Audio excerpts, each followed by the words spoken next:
this is going to be a tutorial class on what we have studied in the last few classes. What we have done in those classes, we have defined what is going to be the log mean temperature difference, what is a counterflow and a parallel flow heat exchanger, what's a double pipe heat exchanger, its advantages and disadvantages.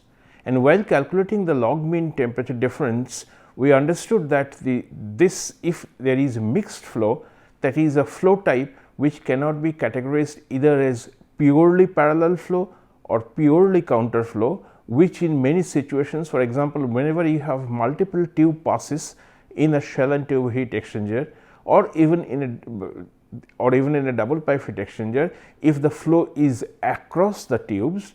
So, for all those cases which were somewhere in between the parallel flow and counter flow, which are collectively termed as mixed flow, a correction factor to LMTD has to be used. The correction factor is generally denoted by F, and so the LMTD for mixed flow would be F times the LMTD for counter flow. So, the log mean temperature difference was derived, it came automatically as the correct mean to be used for the temperature difference between the inlet and the outlet. And we have also seen that if the temperature difference, the temperature of the change of the hot fluid and the temperature change of the cold fluid are, if the difference is not substantial, then arithmetic average can be substituted for LMTD.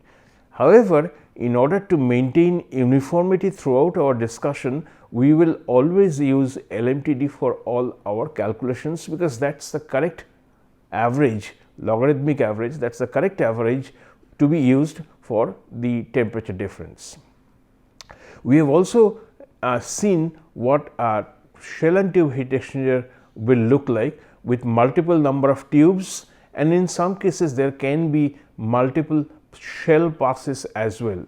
So, there can be 1-2 heat exchanger, there is one shell pass, that is the shell fluid is going to flow through the shell only once, and 2 tube passes where there would be flow through the shell in the upper half and then through the flow through the tubes in the upper half of the shell, and then it changes its direction and flows back through the shell once again.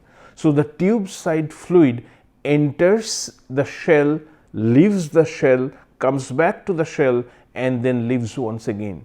So, 1, 2, 2, 4 and similar such multi-pass heat exchangers are quite common, and whenever you have those kind of heat exchangers, the LMTD has to be corrected by the incorporation of the correction factor denoted by F, and this F is to be read from a graph which I have shown, that the value of F can be calculated, can be read from the graph, where the non-dimensional two non-dimensional temperatures are defined, and as a function of those two non-dimensional temperatures, the value of F can be read from the graph which is provided in any textbook on heat transfer. So, with that background, I think we are in a position right now to solve for some specific problems in this class, and then from next class we will go into purely shell and tube heat exchangers, their efficiency calculation and so on. But right now let us concentrate on the first problem, which is a double pipe heat exchanger. It is a thin walled double pipe heat exchanger. I have underlined the thin walled, these two words, so as to mean that this essentially means that the resistance to heat transfer by the wall of the pipe is negligible as compared to that of the inside convection coefficient and outside convection coefficient.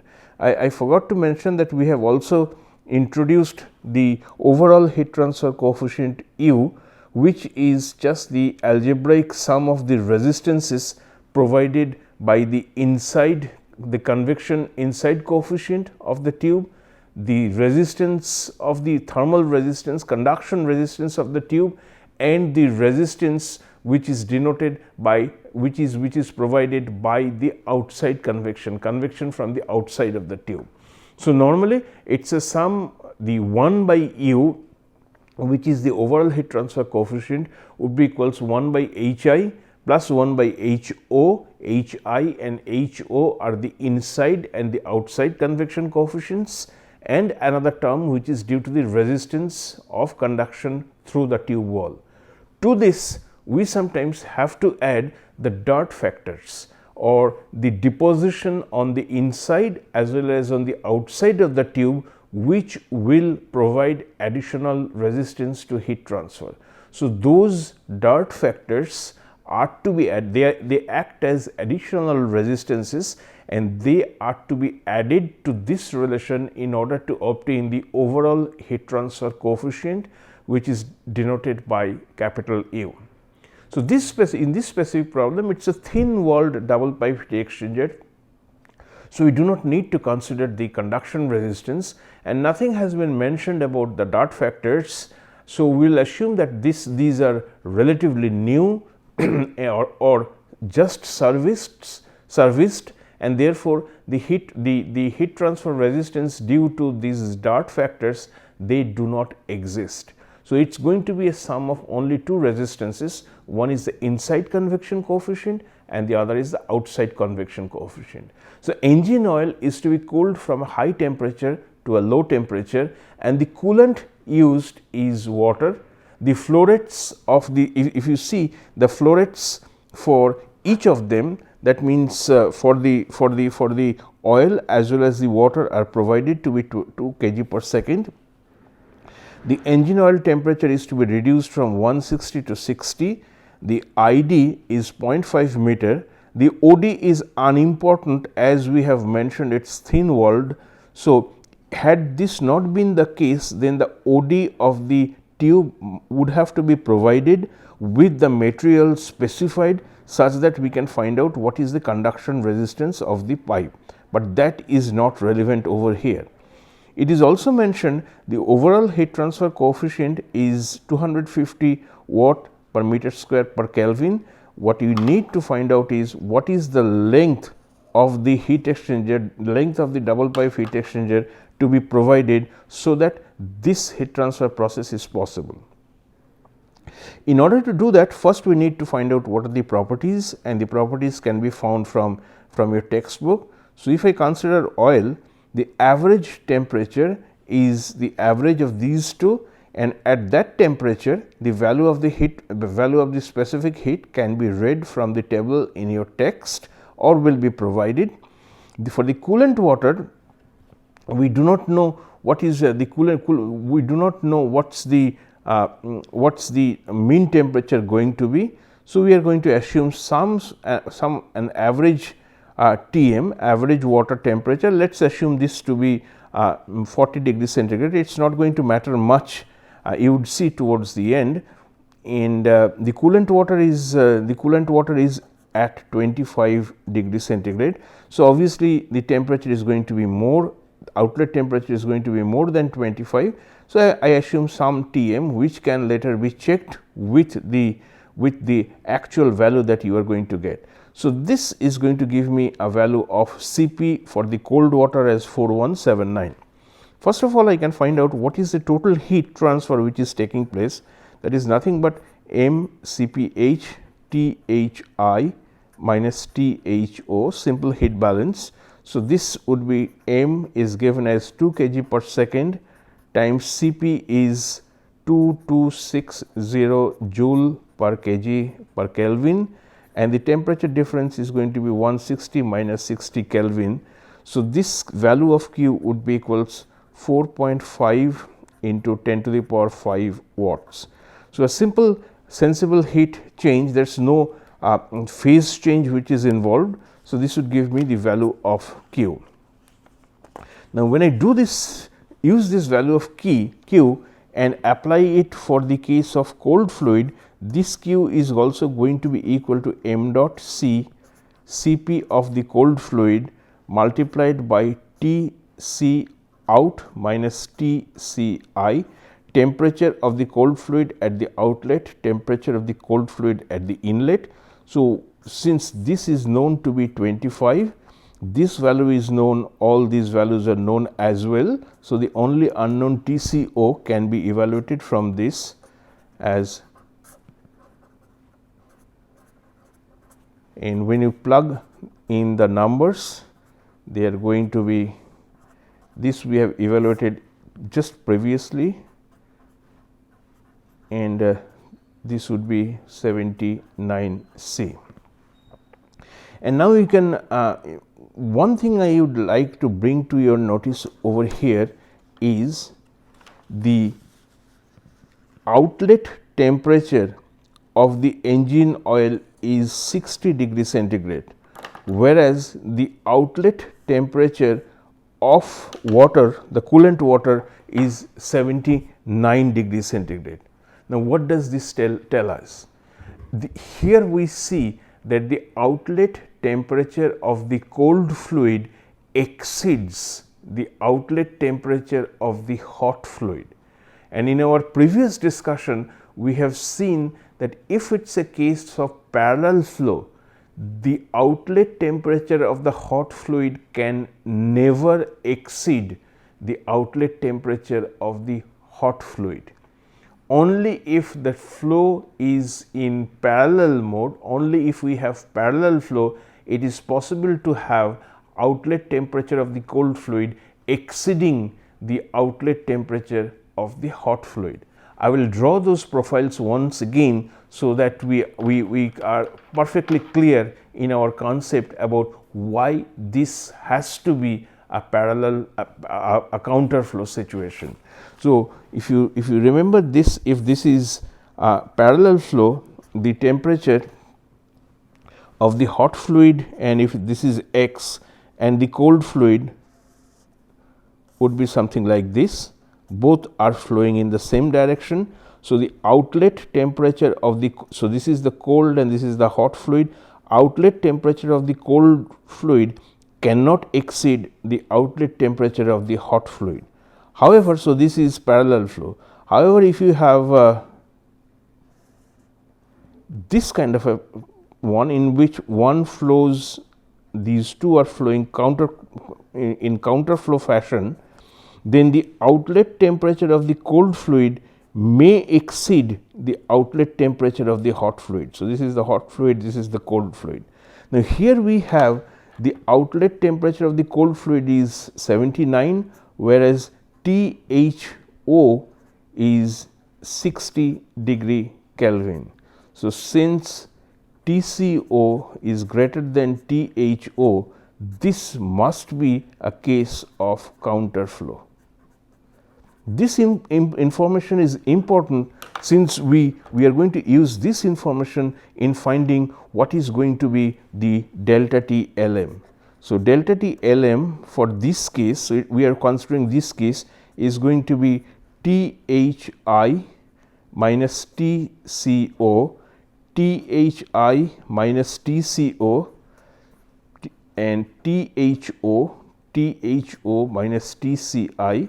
So, this would be obviously be different if it is a parallel flow situation. So, that is why it is important to know whether it is counter flow or parallel flow, and this is simply going to be the ratio of these two. So, once you put in the values over here, so this is going to be 81 minus 35 by ln 81 by 35, which is 55 degree centigrade. So, your length is going to be Q by U A delta T Lm. So, this comes from the formula that Q is equal to U A delta T Lm, and your area is simply pi d times L. So, from this you get this expression of L, and when you put the values 4.5 into 10 to the power 5, the value of U is provided, pi times the diameter is also provided, and this is the value of the LMTD, and this would roughly be equal to 21 meter. So, this simply tells you that the length of the double pipe heat exchanger to be provided for this operation to take place is 21 millimeter. So, we have seen a couple of considerations while solving this problem. One is that very important is you need to find out whether it is parallel flow or counter flow and calculate the delta T Lm based on whether it is parallel or in counter flow. And first is all the properties are to be evaluated at the mean temperature.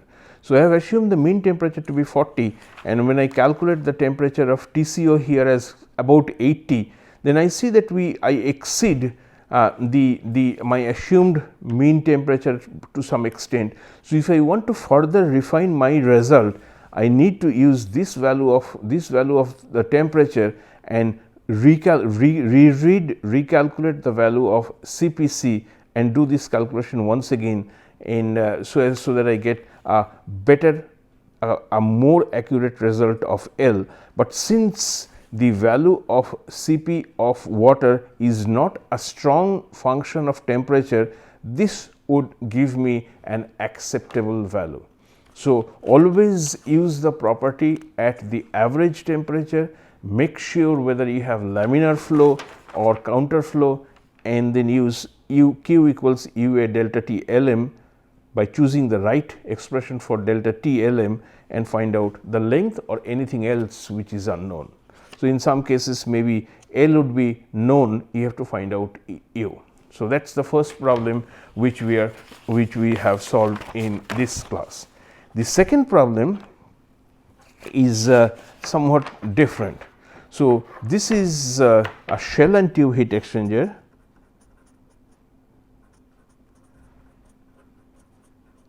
Furthermore, it is 1-2 heat exchanger. So, it is 1 shell pass and 2 tube passes. So, if I just consider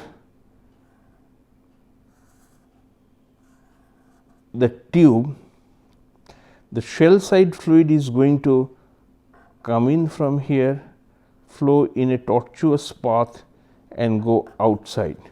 But the tube side is there is a divider over here. So, the fluid enters through this, passes through the tubes, changes its direction and then travels in this and is collected from here. So, this is 1-2 heat exchanger, whereas the tube side liquid is going to be in the shell twice, whereas the shell side fluid passes only once. So, it is a 1 tube heat exchanger. There are 30,000 tubes, and the wall is thin, and since the wall is thin, it means the conduction resistance can be neglected. The diameter of each tube is 25 millimeter. The steam is condensing on the outside of the tube. So, here we have steam condensing on the tubes, and so there is the entire tube, the entire portion of the tube is going to be maintained at a constant temperature, since it is a condensing steam. The value of H is 11,000 watt per meter square. The Q, the heat rate which is designed, the heat rate should be 2 into 10 to the power 9 watts. So, that much of heat is to be removed. The cooling water rate, through the tubes, through all these tubes, is 3 into 10 to the power 4 kg per second. So, if you consider water rate through each tube, so therefore, through each tube it would simply be 3 into 10 to the power 4 kg per second divided by the number of tubes. The number of tubes is equal to 30,000. So, therefore, through each tube it is going to be 1 kg per second. The water temperature enters at 20 degree and steam on the outside condenses at 50 degree centigrade. So, the first thing that you have to find out is temperature of the TCO, the outlet temperature of the coolant liquid. That means, what is the T water outlet? The inlet is 20, what is the outlet temperature? And the second part is what is the length required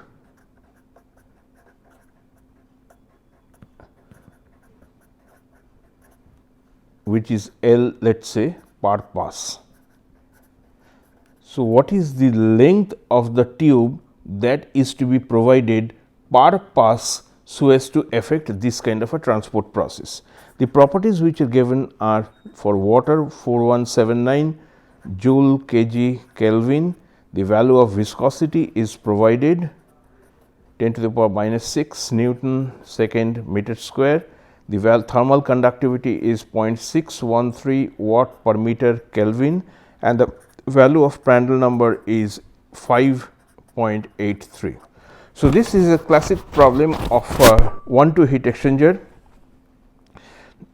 large number of tubes, thin, that means no conduction resistance, diameter is provided, steam is condensing. Since steam is condensing, the temperature on the outside of the tube is going to be a constant, which as mentioned is 50 degree.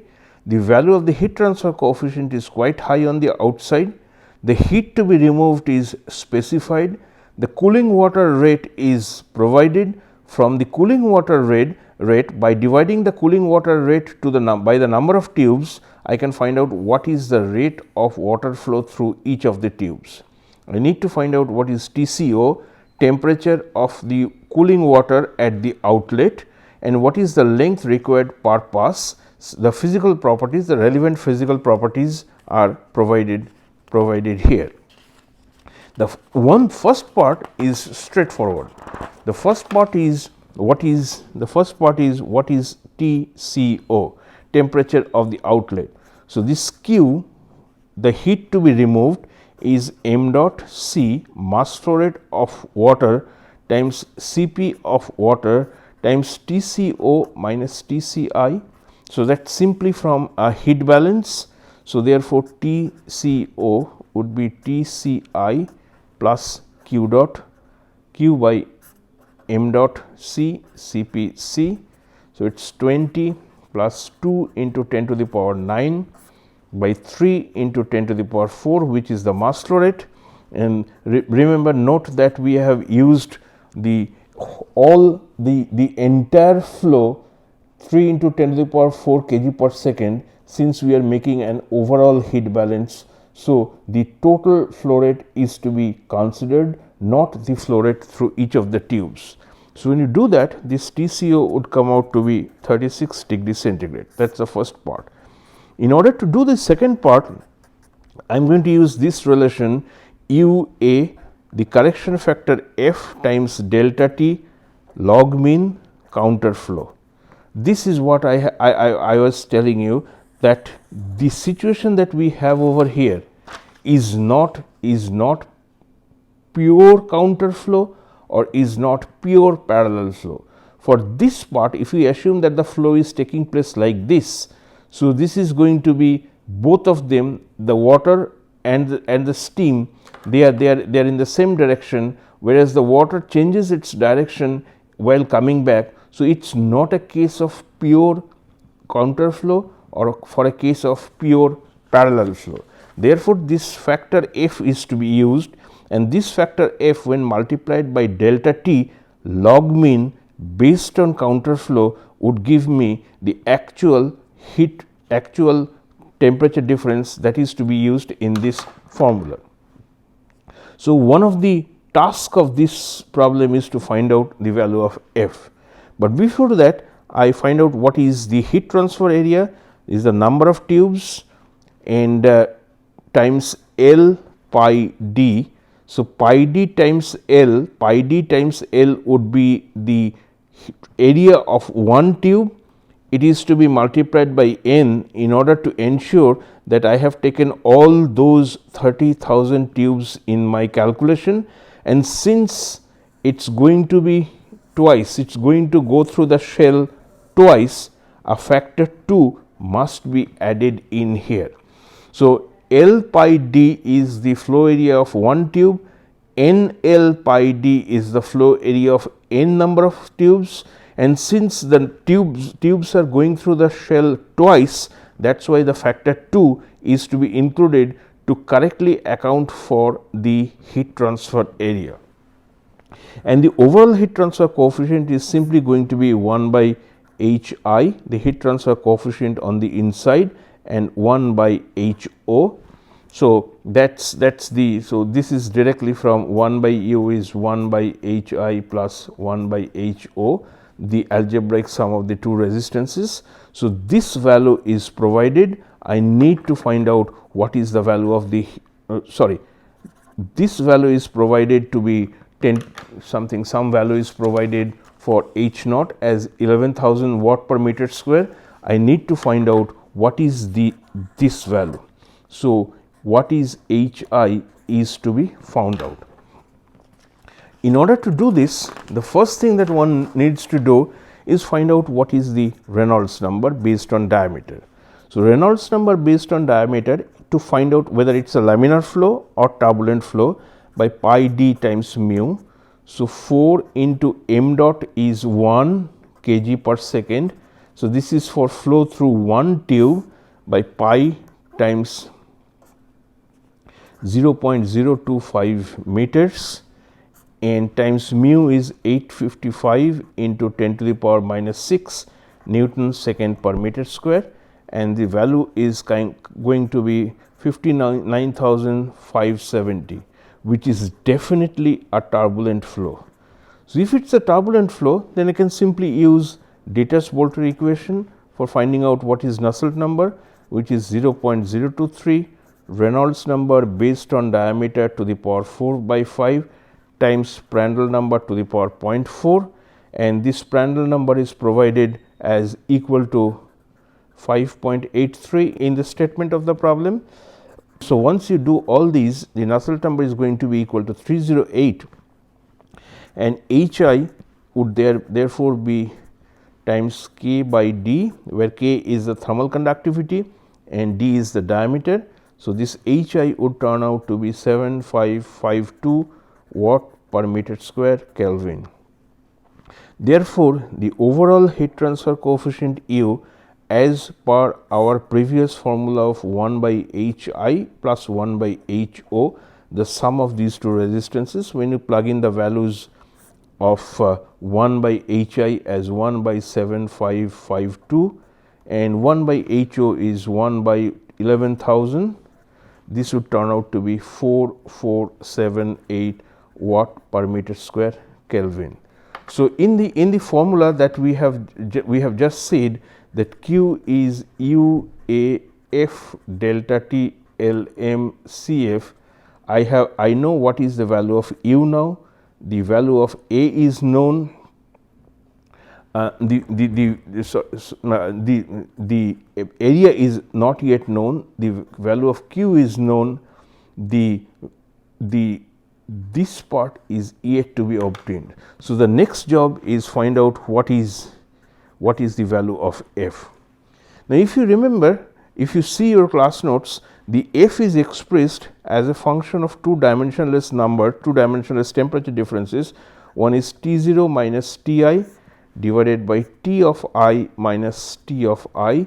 So, this capital T refers to the shell side fluid, small t refers to the tube side fluid, and when you put in the values in here, if you look at the statement of the problem, this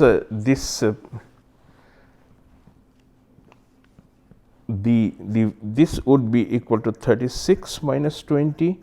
The temperature of the hot side is 50, minus 20. So, this is about 0.53, and the other factor which is defined as R, T I minus T 0 by T 0 minus T I, where capital T refers to the shell side fluid, small t refers to the tube side fluid. Now, if you see, for the case of steam condensing on the outside, the steam is going to condense on the tubes at a constant temperature, and it is mentioned that the steam is condensing at 50 degrees centigrade. So, therefore, the value of T I and T 0 are equal. T I is equal to T 0 equals 50 degree, which essentially gives you the value of R to be equal to 0.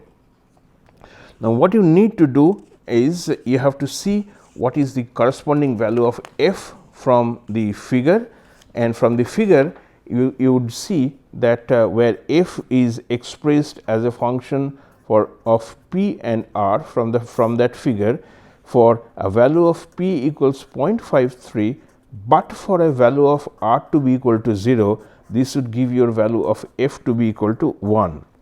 So, if F is equal to 1, then the length from the expression that from the expression that Q is equal to U A F delta T log mean based on counter flow, this A is simply going to be equal to A is twice pi d times L, that is the area of one pipe multiplied by the area of one pipe, considering its spending 2 times, it's a 2 pass heat exchanger. So, 2 pass, since it's a 2 tube pass heat exchanger, that's why this 2 comes in. So, the total area available for heat transfer is twice pi d L times n number of tubes. The value of U is known. So, the only unknown that we have in here is what is delta T log mean counter flow, which is T H I minus T C O. This is based on counter flow, that is why I have O over here, minus T H O minus T C I divided by ln of T H I minus T C O by T H O minus T C I. Whenever you have this problem, it is always better to draw the two temperatures. So, this is the hot side and this is the cold side, but in this specific problem the hot side temperature remains fixed at 50 degree centigrade, whereas the cold side temperature increases from 20 to about 36. So, therefore, this would be equal to 50 minus 36 for this case, minus 50 minus 20, which is the delta T over here. So, this is one delta T, this is another delta T, divided by ln of 50 minus 36 divided by 50 minus 20, which would turn out to be 21 degrees centigrade. So, the value of this is known, the value of F is equal to 1 and the value of Q is provided. So, the total length is going to be Q by U n twice pi d from this formula itself,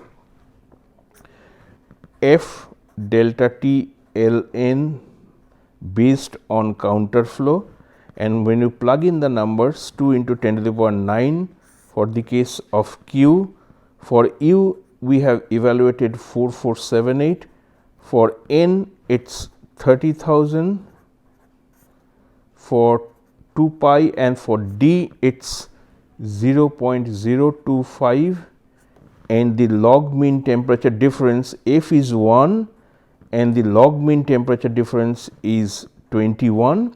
So, when you calculate this, the value of L is going to be equal to 4.51 meter.